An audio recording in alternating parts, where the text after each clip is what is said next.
Почитувани, Македонија 7 години тоне во сиромаштија. Условите за живот од ден во ден се полоши, криминалот царува. Младите се иселуваат.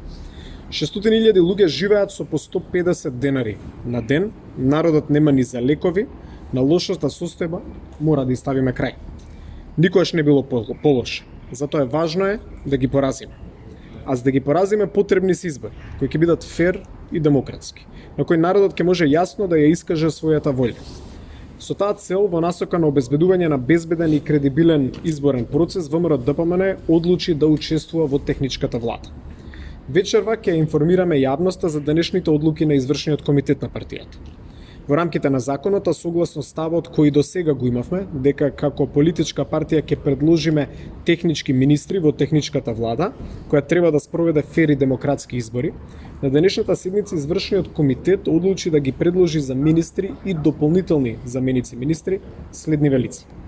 Начело на Министерството за внатрешни работи е предложен Панче Тошковски, актуелен председател на правната комисија на ВМРО-ДПМН и долгогодишен адвокат.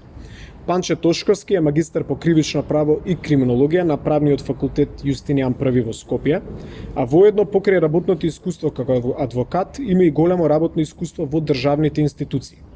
Во периодот од 2008 до 2011 година работел како советник во Министерството за транспорт и врски и акционерското друштво за стопанисување со деловен простор во сопственост на Република Македонија. Членувал во повеќе комисии и работни тела.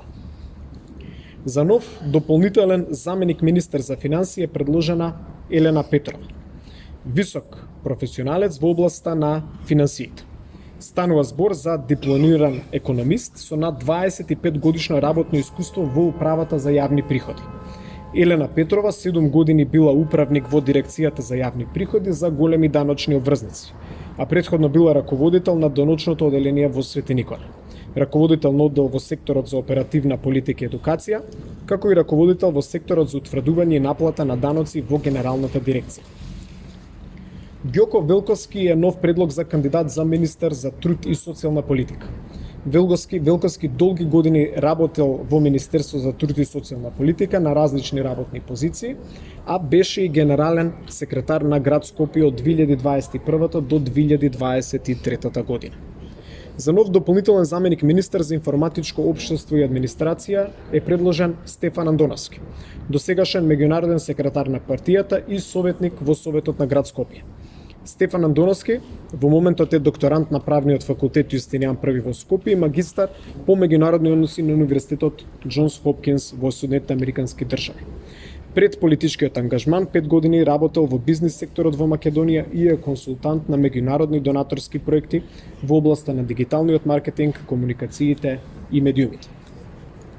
Цветан Трипуновски е предлог за дополнителен заменик министер за земјоделство, шумарство и водостопанство. По вокација станува збор за дипломиран земјоделски инженер. Трипуновски во моментот е председател на Комисијата за земјоделство на ВМРО-ДПМН. Во претходната техничка влада исто така беше на позицијата дополнителен заменик министер за земјоделие.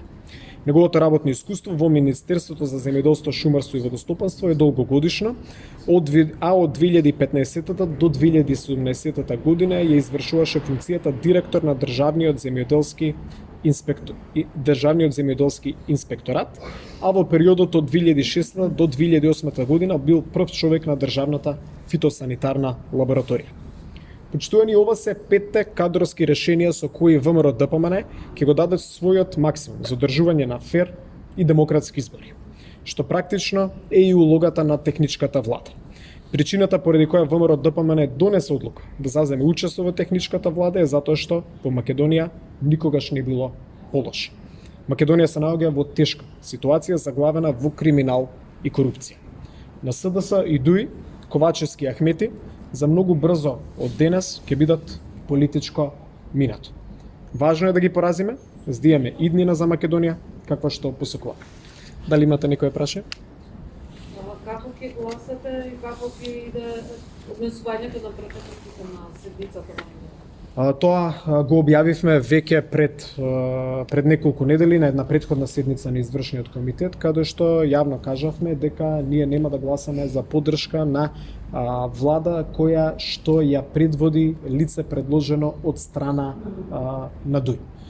Ние нашите предлози, односно реализацијата на нашата законска обврска согласно законот за влада, ќе ја реализираме. Значи, ние ќе ги дадеме нашите предлози за двајца министри и тројца дополнителни заменици министри, но поддршката на нашите пратеници, согласно одлуките на органите на партијата, таа влада нема да има.